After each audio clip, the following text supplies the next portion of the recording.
People thinking almost on a whim, oh, I know all about those folk. No, you don't. No, you don't. You just don't. You don't. All those people say they know about our marriages and the reality of our relationships and the reality of our lives. All those people living in far-flung places who think for some bizarre reason that they have the authority to comment on our marriages when we have no authority, nor do we claim authority to comment on the disaster of their marriages. With their 60% divorce rate, with their tens and hundreds of thousands of children taken into care. My goodness gracious! There's no restriction on breeding, dear God. Give me strength. Here we go. Our theology is authentic. As long as we root our theology in what we do, what we know, what we love, what we speak to. And that includes, I wanted to call this Marty's Soul, actually. Because I have two little dogs, Leon and I. We have one, Precious, and I didn't name them, nor did Leon, actually. And she's kind of a German Shepherd cross something or other, isn't she? Border Collie. What is she? She's a Border Collie cross German Shepherd, sort of. Hey, she's adorable, she really is. And the problem is, though, she gets extremely excited when anyone comes to the door. Not anymore. Not anymore. She's still pretty bad. No, she and she pays for it. But as I pointed out, I had elderly relatives who did that. And I didn't assume that they didn't have a soul.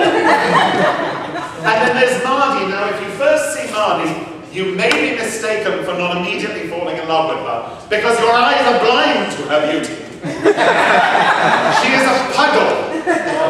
Now, she's half pug and half beagle. And she has very pronounced eyes and an underbite. She has appalling gas, truly appalling gas. She has terrible breath. I mean, just awful breath. It's like the very wind from the cemetery. And if you leave her in the back garden, she has some habits which are truly disgusting. But she is unique. I love her. Leon loves her. I love her passionately. I am not sentimentalizing. I see her soul every day. I see Precious's soul. I see her unique spark, her creative spark, which, as Schopenhauer says, is the same as all things that gaze upon the sun. Amen. All things that gaze upon the sun, or I would say probably slime around at the bottom of the sea.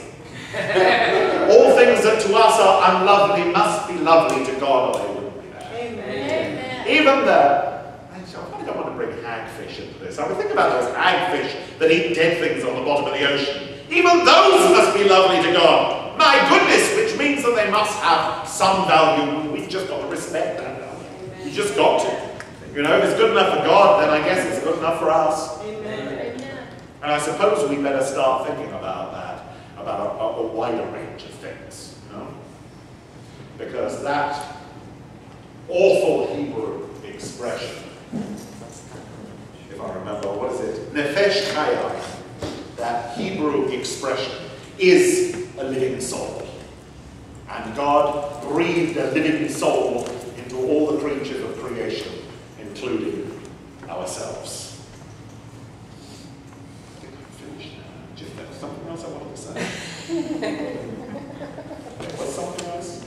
My goodness, I read a lot down here, didn't I? Yes.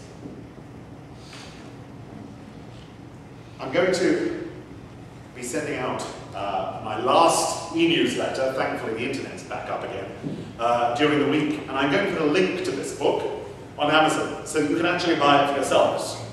And as I said, there's a group of us going to be reading it together. We're going to be going through really awkward words, and there are a whole bunch of them, because Daniel Migliori isn't just a theologian, but he's a wordy sort of guy. The words he uses in ordinary writing, some of them are fairly impenetrable, so you need to have a dictionary to hand, and you need to have Google to hand, and if you don't know the word, you put it in, like define apathetic, or whatever the word may be. You have more tools at your hands now than a professional theologian had 40 years ago.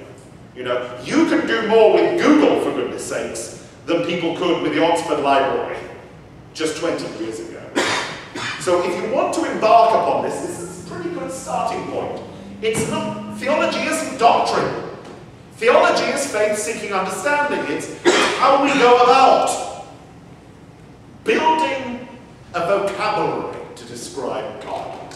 It's something we'll never completely do, but each and every one of us has really got to get going on it. Really got to get going on it. Because, you know, what all of us have been doing is really good enough. Especially me, it's just not been good enough. So from now on, my faith is going to seek understanding with more honesty and integrity.